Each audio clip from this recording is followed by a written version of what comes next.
what we decided to do is turn this into a session where I, Sherri Burr, the president of the organization, asked Regina about Denise's work and also about Regina's work, because Regina wrote a wonderful book called Sins of the System, and then have Regina accept the Courageous Communicator Award on behalf of Denise Chavez. So that's how we're going to work it because of the unexpected change in Denise Chavez's ability to get here.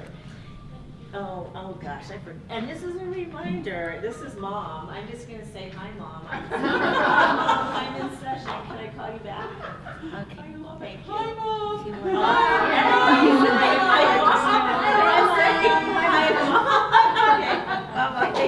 I'm just wondering if This we is should a put the reminder to computer turn over your here. phone on. Just so that it's not between us. Right. I always This needs answer to- Mom, Okay. but I forgot to turn the phone This off. turns So- it off. Turns red. So Denise, as many of you know, is a legendary writer in New Mexico. She is both a fronteriza writer, a bookseller, and an activist for sentient life. She's the co-owner with her husband of Casa Camino Real Bookstore in Las Cruces. She's the author of 5 books, including perhaps the most well-known, Loving Pedro Infante. And she has a BA degree in theater and English from New Mexico State University, an MFA in theater from Trinity University, and an MFA in creative writing from the University of New Mexico, which also gave her an honorary degree in 2004. And Regina Griego, who I'm so delighted will be voted in tomorrow morning at our annual meeting as our incoming president, is a woman of many hats in the sense that she is an engineer by training. She worked at Sandia National Laboratories for a long time as a systems engineer, and she's an activist for gun safety and juvenile justice. She has Hispanic roots that go back in New Mexico for 400 years. And she's the award-winning author of Sins of the System. And this book is how Loretta Hall, our treasurer, and I became acquainted with Regina because we met her last year at the National Federation of Press Women Conference, where she had received first place in the New Mexico conference. It was forwarded to the national contest, where she also won first place in the book category for Sins of the System. I am a big audiobook person, so I listened to this book and I just found I was enraptured by the story. And it's a story that many of you remember from the headlines because Regina's her nephew was in a gun violence incident that involved the killing of Regina's brother Tom and his wife and their 3 children. And Regina became very active in trying to seek justice not only for her fallen family, but also appropriate justice for her nephew who had been involved in this unfortunate incident. So we are going to talk about Denise's work, and we're also going to talk about Regina's work. So I want to welcome you to the first panel session of the 75th anniversary conference of New Mexico Press Women. Okay. Yes. Okay, so since this room is kind of small, we're not going to use microphones unless you think we need them. So if you think we need them, just say something and we'll use this one. But for the most part, we think that we can project. So I want to welcome Regina, who was very excited to have the opportunity to interview Denise Chavez and is grieving a bit that she was unable to come. So tell us, Regina, what about Denise Chavez's work really kind of intrigued you when you started looking into her work? Well, so I identify myself as a Chicana, and I believe that Denise Chavez was basically mentored by Rodolfo Anaya. Rodolfo Anaya is considered the father of Chicano literature, and his book was turned down multiple times before he got it into print. And Denise, Rodolfo wrote one of the books called Heart of Aztlan, which is dedicated to the barrio of Barelas, which is the barrio that I grew up in. And I read her book, which I recommend, and you can get this on Amazon, even though she's not thrilled about the Amazon, but it's called The King and Queen of Comezon. And Comezon is a little sort of made-up border town, and it's a hilarious book, but at the same time you begin to identify with these people that live in quiet desperation, some of them very larger than life. And the interesting thing I found in this book was that she chose to use Spanglish in quite a few places, which is unusual. When I wrote my book, there's a few Spanish words in there, but I translated in parenthetically throughout my book. And she didn't do that in her book. And I was going to ask her as an artistic choice. And her response is, I write in whatever I'm in the mood to write. Basically, I go with the muse on whether or not to use Spanish or not. And she's fronteriza, as you said, which means that she has a huge identification with the borderland people. She's done many things, like the Borderlands Project, but one of her projects, which she says that my life's work is to give books away. She has a program called Libros para el Viaje, which means books for the journey, and she gives it to veterans. She gives it to a lot of the immigrants in the area. She gives it to just students and kids that she meets anywhere. And there's an entire brochure on that particular, and she takes donations, and she takes and she curates just an entire array of books that might be applicable to the various people that she gives the books away. So I think her generosity for her community is very very impressive. Her tie to Rodolfo Anaya, who's one of my heroes and one of the people that I identify with very closely. And also, she has that Chicano literature nature about her, and I can tell you more about that. But so that's why I identified with her. And her book was fabulous. And I read parts of the Loving Pedro Infante, but I didn't read the whole book. So which of her books were you most intrigued by? The parts that you read by Loving Pedro Infante, or the other book? This book. Okay. It's just fascinating. So the king in this is The title. King and Queen of Comezon. Comezon. King and Queen of Comezon. C-O-M-E-Z-O-N. Correct. Yeah. And basically, the king is this very frustrated priest from Spain who got sent to this no man's land, and who turns out, I shouldn't tell you the whole story, turns out he's in love with the, I would call him the decorated mayor of this community, very decorative mayor's daughter, who's in a wheelchair. She's paraplegic. And she has a whole sexual fantasy about her life, and of course he can't help himself being drawn to her. And so it's a very fascinating, because they're very desperate characters, right? Because they're in a position where it's almost impossible to see them coming together. And the gentleman that's her father is just kind of a hopeless, hapless character. He reminds me of Richardson in some ways. You mean Bill Richardson, Yeah. the governor? And I only say that because of some of the characterizations my brother has done of him.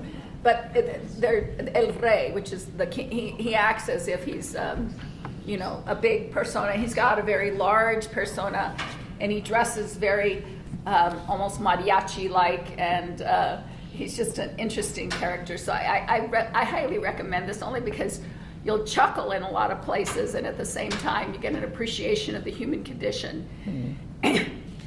Now, And I'm looking forward to her new story. oh, okay. Do you have like an overview of what that's going to be about? Yes, and this is where it brings me to the other part of Denise's work, is that you may know other.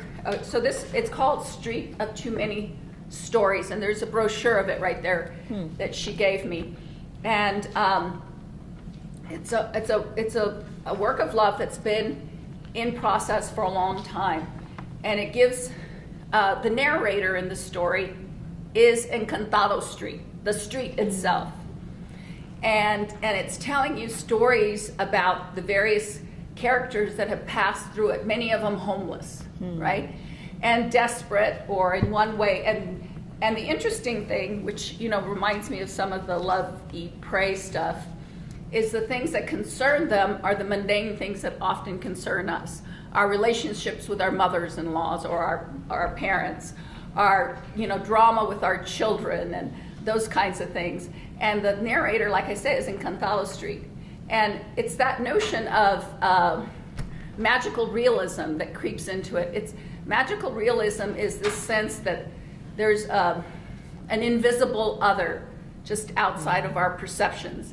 Isabel Allende,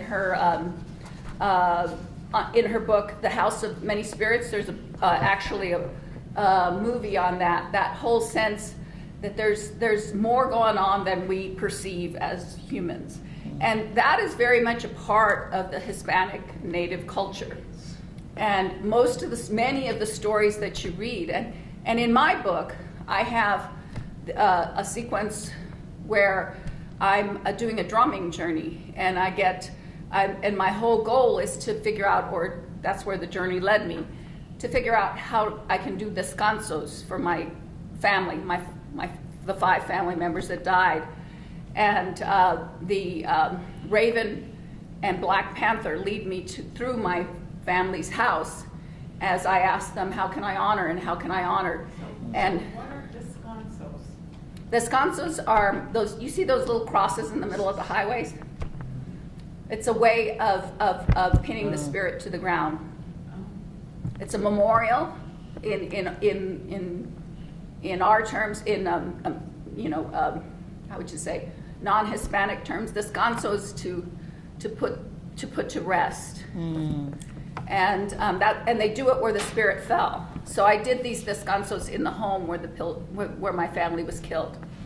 And I did a drumming journey, and so I go through this drumming journey in my book as well. And I just love, like, the House of Spirits. And in her case, she's doing it through in this street, and she's done it in some of her other books. I'm not sure exactly which ones, but I know the Street of Too Many Stories is the street telling you in an animated personality way of the lives of the people that have passed through those streets and the homes that have been in that street.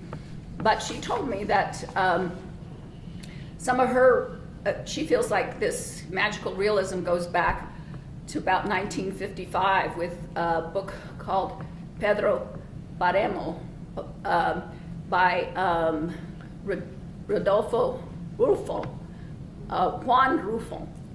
And I do feel like, I mean, if you've ever been part of the native tradition, there's that storytelling where the animals are animated. You have a power animal or a guide of some sort that is not physically embodied. The same thing with Hispanic culture, and it may be the mix of the two, but it actually probably goes back to Spain as well, because we all know, the name just went out of my head, the tilting at windmills. Don Quixote. Yeah, Don Don Quixote, Quixote de la yeah. Mancha, and his whole thing that he has these, relationships with like the windmills and stuff like that. So I love that aspect of storytelling because for me, especially when I'm in these periods of grief or stress, that veil between this world and the other is very, very thin, and nature gives that to me. I know that in one of my grieving times, I was in the mountains, and I swear the tree spirits were talking to me and inviting me to go with them. Okay. So speaking of your journey from grief, since you've already led into Sins of the System, and the subtitle of Sins of the System is Trauma, Guns, Tragedy, and the Betrayal of Our Children. And what's really fascinating, I thought, as you set up this story, the overall story we all have a familiarity with because it was covered so completely, and maybe not as complete in some ways as you would have liked in the news. But let's just talk about some of the decisions that you made, because one gets the impression when this tragedy hit that you were torn between wanting to honor your family that had fallen, but also wanting to protect the nephew who had committed this terrible tragedy. And you get this sense almost like of a split in your soul, of wanting to honor your brother, his wife, and the children. You reference the youngsters, the daughters, as angels. And so let's just talk about that, how you navigate that in a time of grief. Well, when it happened, of course, we would have never conceived of my nephew doing this. He was very, very isolated with his family. They were homeschooling him. He was part of a church community that they went to regularly, and it was basically home or church for them. So it never dawned on that this could be even the possibility. And so when we finally found out that it was Ezekiel is the name I give in the book, but Nehemiah, most people know him as Nehemiah. It was a real shock, and my immediate response was something happened to that kid's brain. It had to have. I couldn't explain it any other way. And that was a big piece of it. He was having command hallucinations. He had audio and visual hallucinations. The audio ones, they called them command hallucinations, and they were telling him, you have to do this, you must complete the mission that night. But that was set up over a course of living with my brother. And I knew my brother all too well, obviously, since we were kids. He was only 18 months younger than I was.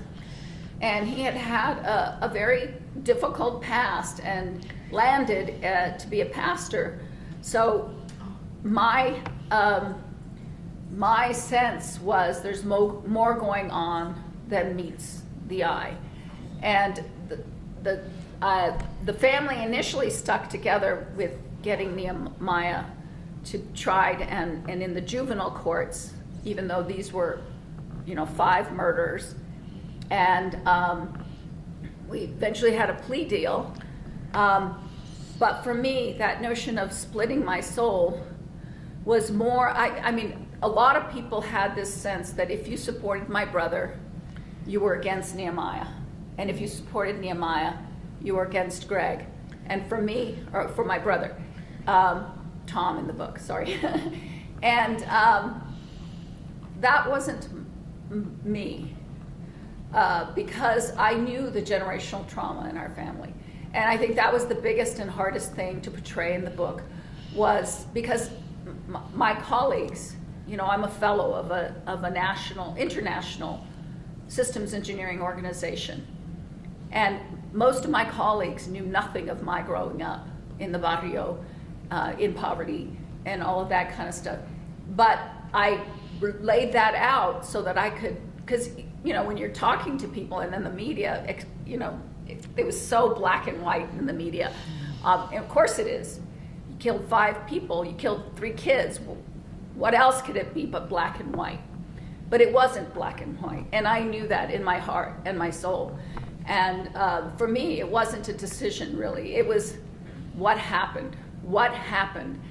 And of course I loved my brother. Of course I did. I knew of all of the things that he had gone through as a young man, as a young person, even in the National Guard when he was called to the Santa Fe prison riot, where they had beheadings and mutilations and all kinds of stuff.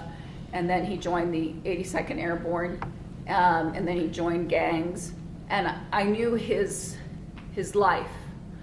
And so it wasn't a surprise to me that, and that's why the word trauma is in there, that generational trauma had put him in a position with his son where he made some poor choices, quite frankly. And you bring out in the book that your brother trained Nehemiah on how to use all the weapons that were eventually used to kill the family. That he trained Nehemiah to be a soldier, in effect, had him on patrolling the family compound. And one of the most disturbing stories, I thought, was when your brother orders Nehemiah to get rid of a dog and its pup. And when Nehemiah is reluctant, your brother goes out and shoots the dog and the pup in front of the family. And that was just so traumatic. I mean, to me, even reading it, listening to it, was just so traumatic that someone could do that. And I thought, as you mentioned, poor Nehemiah's brain, I thought just having a dog shot in front of you could do something to jolt your brain in not really good ways. Absolutely. And it was extremely unusual because he called him the colonel. And he had to. So who called who the colonel? Nehemiah called Called his father. father the colonel. Okay, and then the father called Nehemiah. Well, he earned the rank of sergeant by Sergeant, the time he was 15. okay. And so the kinds of dynamic, and my brother actually, in my testifying on the ban of assault weapons, and a lot of the testimony against it is, well, we might have to take on the U.S. government.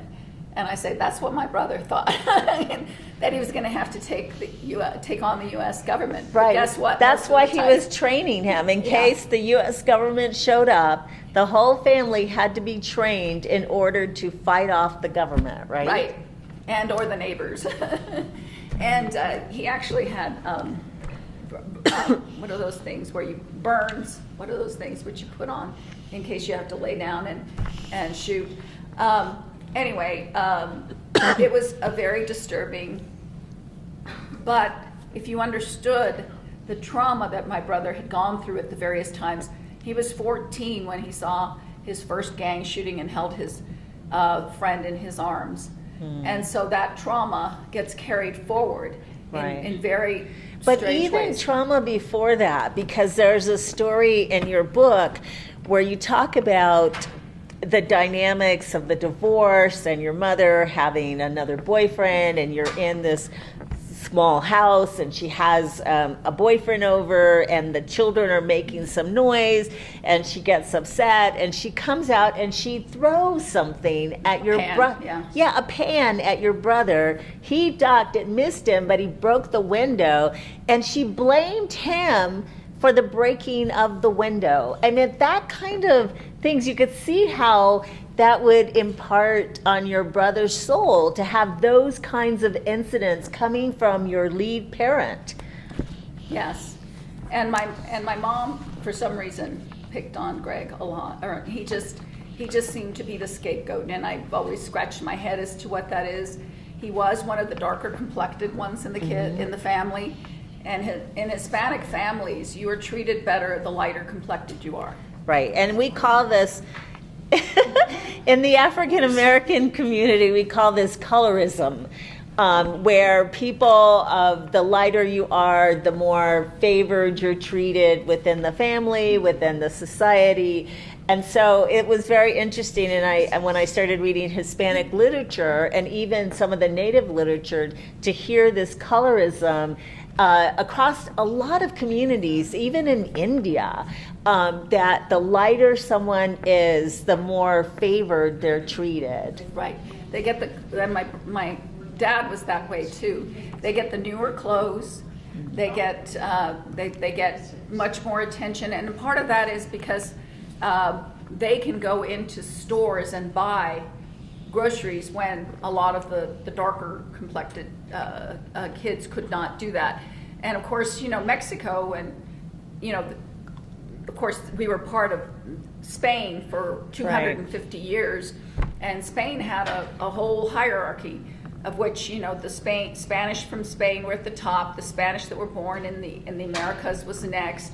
The ones that mixed with natives were next, and then the natives, and then, believe it or not, the black were right on the bottom of the whole Why do you hierarchy. say believe that or not? As if I could not believe that was a possibility in Mexico or Spain. Yeah, I mean, I had interesting experiences teaching in Mexico, in Guanajuato, where I was called a range of names, everything from Meranita, which is little brown one, Negrita, little black one, to Güera and Güerita, which is normally little blonde one. Right. And I would ask, what the hell, I mean, there's no blonde that time. There was no blonde in my hair. So it's really interesting. And the dynamics, I remember reading that there were like 20 or 30 categories in Spain of how people got categorized. And Indio, and that for them to use the word Indio was considered a reference of very strong negativity toward a particular person. Yeah. Yeah. And so that's lingers in the communities yet, and even in the families, in different ways. Yeah. Yeah, it was a hard, very hard situation, and of course, different family members reacted differently. We thought we were all together on it up until the first amenability hearing for Nehemiah, and then his sisters basically, I think their grief turned into anger basically. I was the one, and I was the only one that testified in court. Sisters, Huh? right? Tom's sisters. No, Tom's- Nehemiah's sister. Nehemiah's sister. So what she hasn't explained is Tom had variety of 10 children, 10 children. from several different women. From other So Nehemiah 4 women. had from four Yeah. women. He had 10 children from 4 women, and Nehemiah killed the family that was immediate. They were all full siblings to him. Yes, but except for one. Except The for oldest- one. She didn't die. she didn't was die. not there. And Yeah. then he had some additional half sisters. And at first they were somewhat supportive of him being funneled through the juvenile system, where he would be educated, because as she mentioned, Nehemiah was homeschooled, and it turned out he was homeschooled by his mother, who'd never finished high school, Right. 8th grade. So she wasn't really doing a good job. Well, and she just gave up on him when he was 3rd grade. She just said, "You're too willful and dumb." And the odd thing about that is that when we got him into the Sequoia, which is the adolescent treatment center, he jumped 4 grades in 19 months. So when you say we were promoting, when he was going to trial, there was a group of your family that was supporting to get him due process. And you said we supported this. So who was the we? Yeah. Besides you? Well, initially it was his sisters, and Was it full sisters or half sisters? his one full sister, one and 2 half sisters were mostly engaged, and then it was my brother, Eric Griego, who many of you guys know. Eric Griego. Griego, the politician? It's her father. Yeah, it's My her brother. brother. It's her brother. He's my baby brother. He's 5 Yeah, years younger. I know. It was really shocking to. I mean, I've had Eric Griego over to my house for dinner. I've known him that long, so I was surprised to find out that this was his sister. And even Luisa, my other sister, and then when the sisters broke off at 3 years into this, Eric and I and our spouses, this is my husband Mark, stuck through it all with Nehemiah. And I and my brother, you know, saw him like when he went to the adolescent treatment center 3 times a week. It's up to 3 times. I saw him 3 times a week. I think Eric saw him like twice. And we went through counseling and everything with him. And so anyway, whereas his sisters and my sister were not very involved in where he was in his situation. And so I guess it created a natural schism in the family. Right. But And- that's not surprising, is it? Because his full sister, his half sister, had suffered the loss of their father Correct. at Nehemiah's hands. And the rest of your family had suffered the loss of their brother at Nehemiah's hands. So I could kind of understand why that would happen, that there would be some anger. And, you know, there's been a lot written about grief, the stages of grief, and part of the stages is anger. You know, it takes a while to get to the final stage, which is acceptance. So I could totally understand why that happened. But in the book, I got a sense that you were surprised when they changed. Somewhat Okay. surprised. I guess I wasn't totally surprised. I think in the book, the reasons why they broke off were hard for me to reconcile. Oh, okay. And that was that it was related to my view of spirituality and my relationship with God. And a conversation that's written in the book is the conversation with the half-sister who was basically the ringleader against Nehemiah. And that is that she called me and we talked a bit and she said, well, my God demands justice. And I said, well, in my thoughts, I said, well, I wonder whose justice exactly. And then I just told her, well, my God is a God of love and mercy. And this young man had been knocked out at age 11, and she would not accept the fact that her father was doing these things. She hadn't lived with her father in years. So she didn't know that he was beating up on Nehemiah. So she And that was, if he knocked him out, if you ever hit someone to the point where they knock out, that causes some brain trauma. Yeah, traumatic brain injury, and that's about the time he started having hallucinations. And he continued to beat him up like a man. And also the fact that they were isolated and they stopped teaching him and would not, like, you know, I tried to, when I went on assignment to work for the Department of Energy, I invited Nehemiah out for a week, and they would never let their kids out of their sight.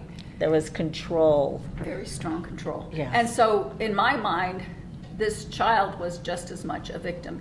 And that's why I support the Coalition for the Fair Sentencing of Youth. Is that fair sentencing of youth? What? Can I check your microphone? Sure. Because, and that's why, you know, in the title, it's the betrayal of our children. We betray our kids in this book multiple ways. And that's the last chapter, being a systems engineers. And during the entire affair, that's how I thought of it, from a systems perspective.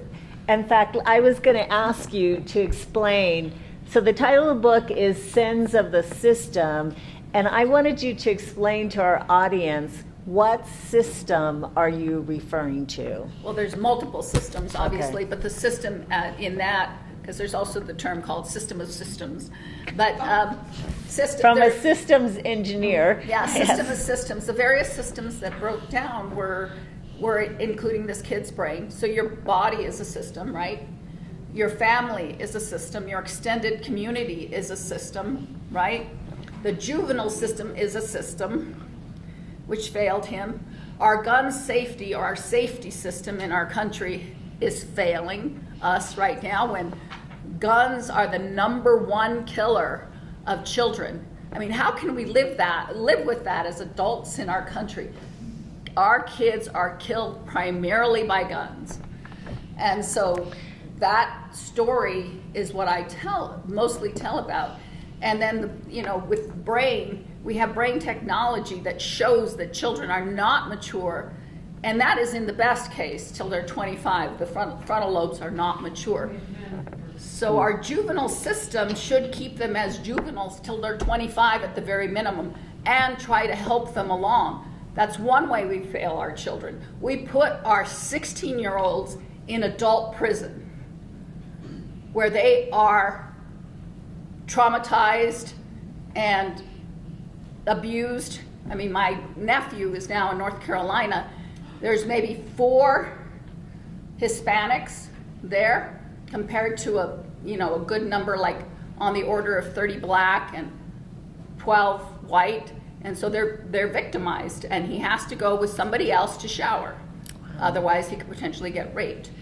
And so that kind of trauma to young people a lot of times keeps them in the system, keeps them in that particular system. But there's so many systems that failed this family. CYFD was called to the family's house. My brother was able to chase them away just by, my brother was over 6 foot and 300 pounds and a pastor, so he could chase them away on the dime. You're not going to come talk to my kids. You're not going to visit my home, kind of thing.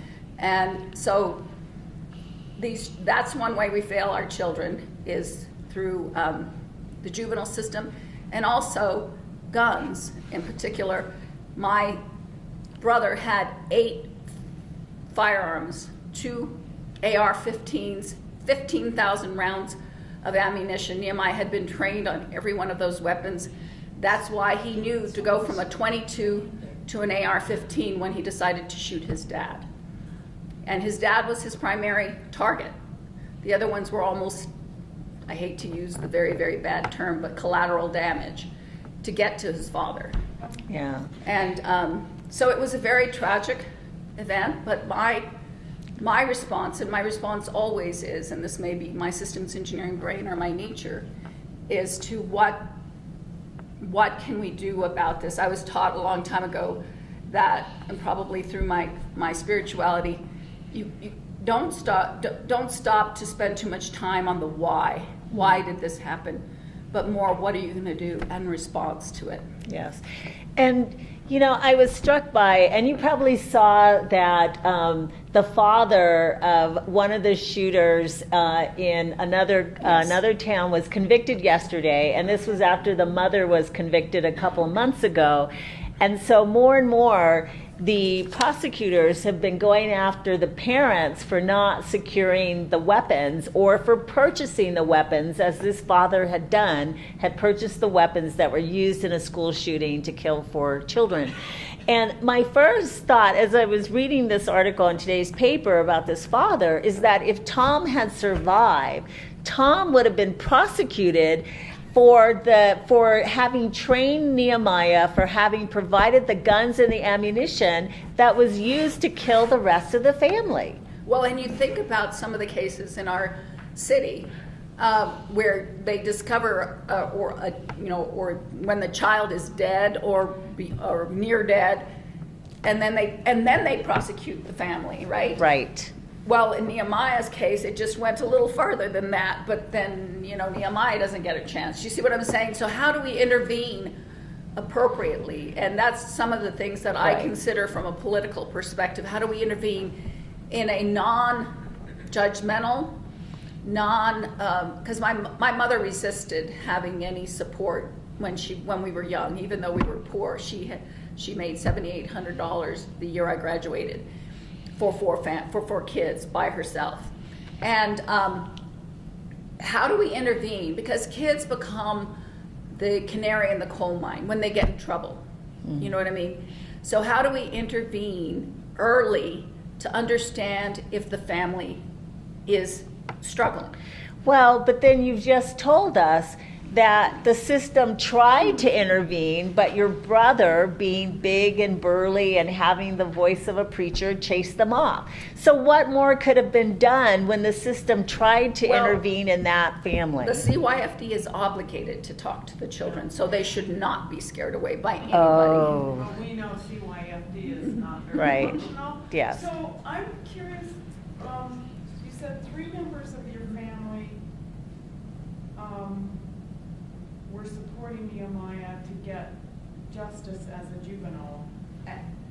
And, Two but I'm members. wondering, after this book came out, have other family members kind of come around and said, yes, it was the dysfunction of the family created this Oh. situation, and yes, we are not going to blame Nehemiah 100%. that's an excellent question. So what has been your family's response to sins of the system? Let's see. A lot of my family probably didn't read it, honestly. A lot of my family probably didn't read it. Oh, Didn't read. The sisters, in particular, the very reactionary sister, not the ringlead, just came after me right away and wrote some stuff on a blog or whatever about me. But wait, the half-sister or Nehemiah's sister? The half sister. And then my sister and I have stopped communicating. And I'm not sure if she's read it, honestly. But here's the in terms of trying to reconcile with them, is that notion of justice on their part, but it goes deeper. My approach to what happened was, you know, he was mentally ill, he was a traumatized child, we need to get support for him. But from their perspective, he was possessed by demons, he needs to repent, we need a Christian counselor, we need to have and so I cannot reconcile those two viewpoints. You see what I'm saying? And so anything that I would have written in this book that, you know, portrays facts, because I have enormous amount of data, you know, because I note take all the time with every lawyer, with every medical person, with all of his educational records, everything I kept, emails I kept. And so even though this is factual from the perspective of data, it's not factual in their world. Their dad did not do anything because he repented and he found Jesus. And so how would you reconcile that? Oh, so in their mind, from their God, the fact that their dad had become a Christian, that all of his sins have been wiped clean as if they'd never happened. And his trauma was gone. And the trauma was gone. Okay. We have a question in the back row. Yes? Regina, I did volunteer work with juvenile offenders for a long time, and I saw the very things that you're describing. And at the time of this tragic event, there was an enormous amount of coverage. And as I read the stories in the journal, I thought, we're not hearing the whole story here. Right. There's stuff missing. And so I was wondering what your opinion was of the coverage, of the news coverage you received, and whether it made everything worse, whether it had no effect. Yes. All So the- she does cover that in Sins of the System, but go ahead and tell her. So in systems engineering speak, you have your traditional systems like an aircraft carrier, for instance, or an aircraft for that matter. And then you have your complex systems. An organization is a complex system. And then you have your social technical systems, which involves people. This whole hotel is a socio-technical system because we have technology everywhere and there's a lot of people involved, right? Well, there's another class of problems that we call wicked problems.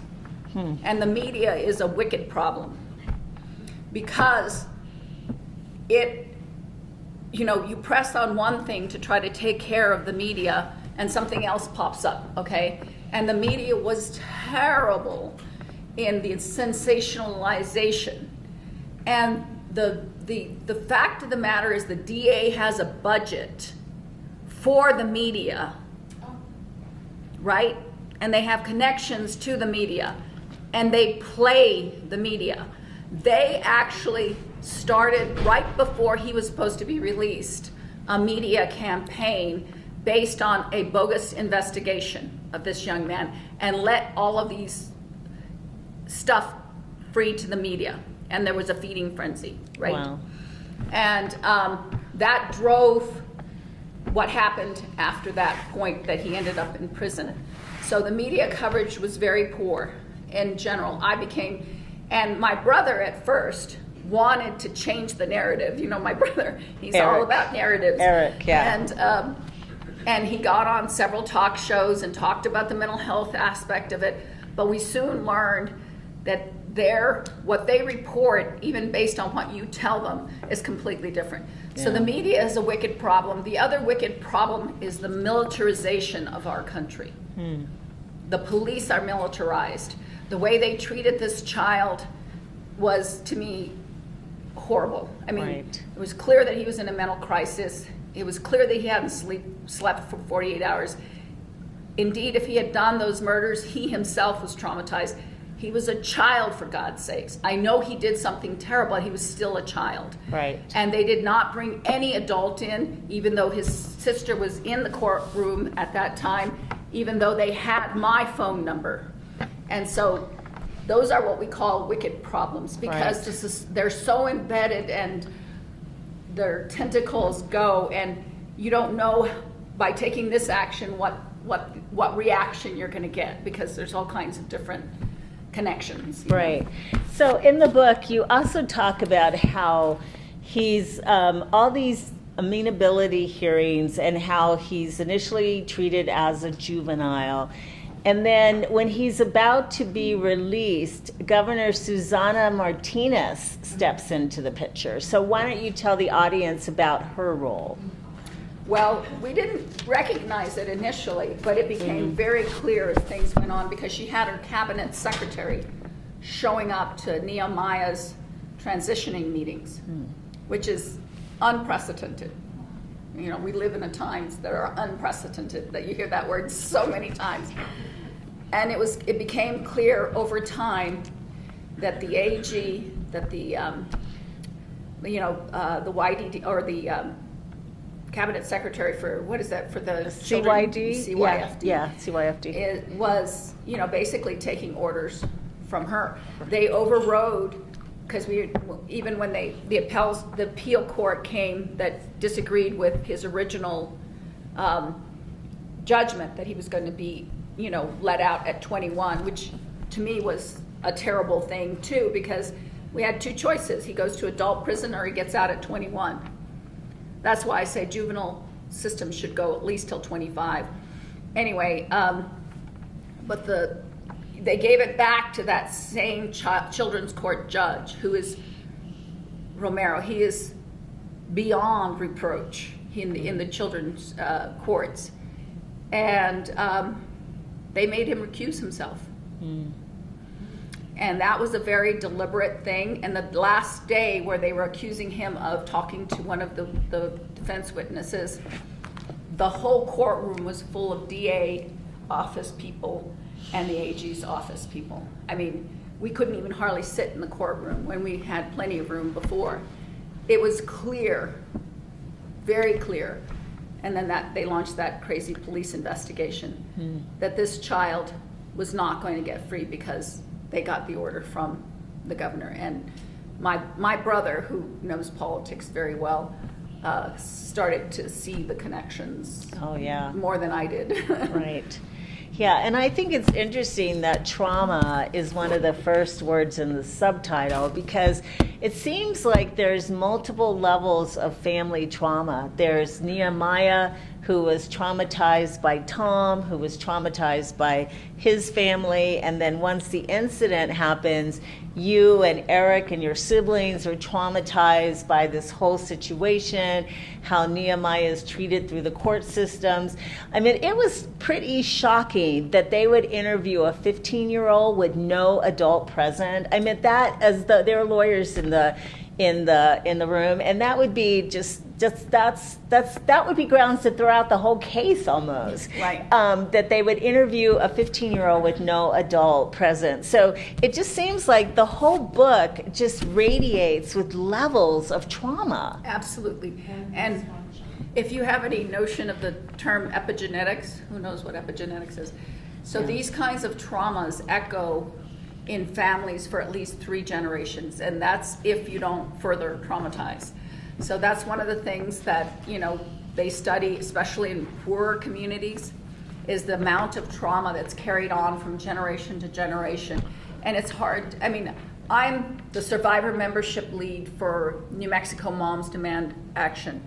And my job is to, I call nurture and shepherd the survivors in our community of gun violence that choose to turn to Moms Demand Action. And the stories are horrendous, and many of them come from trauma backgrounds to begin with. Right. And so this kind of trauma translates into more trauma a lot of times because it'll go from generation to generation.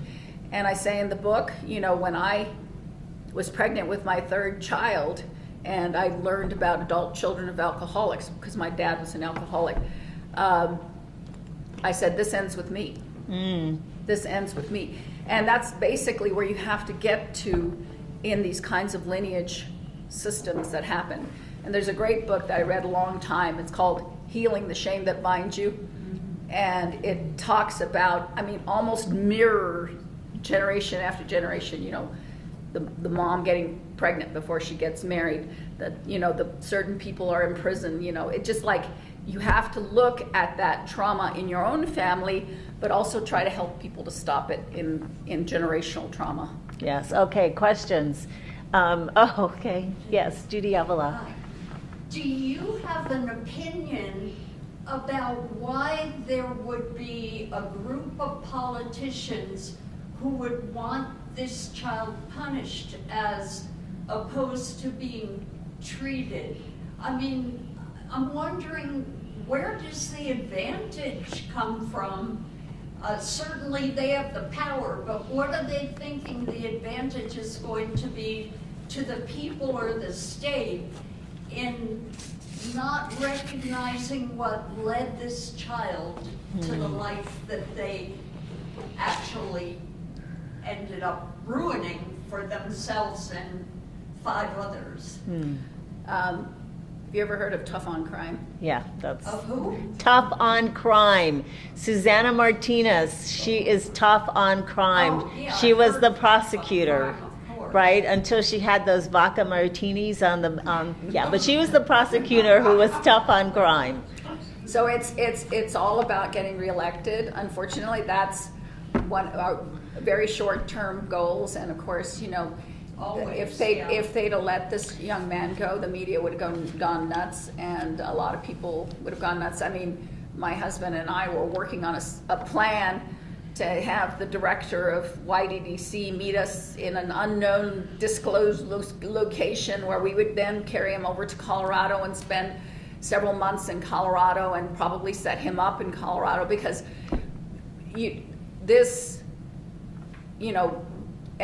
I'm very much in support of people who do bad things need to pay consequences.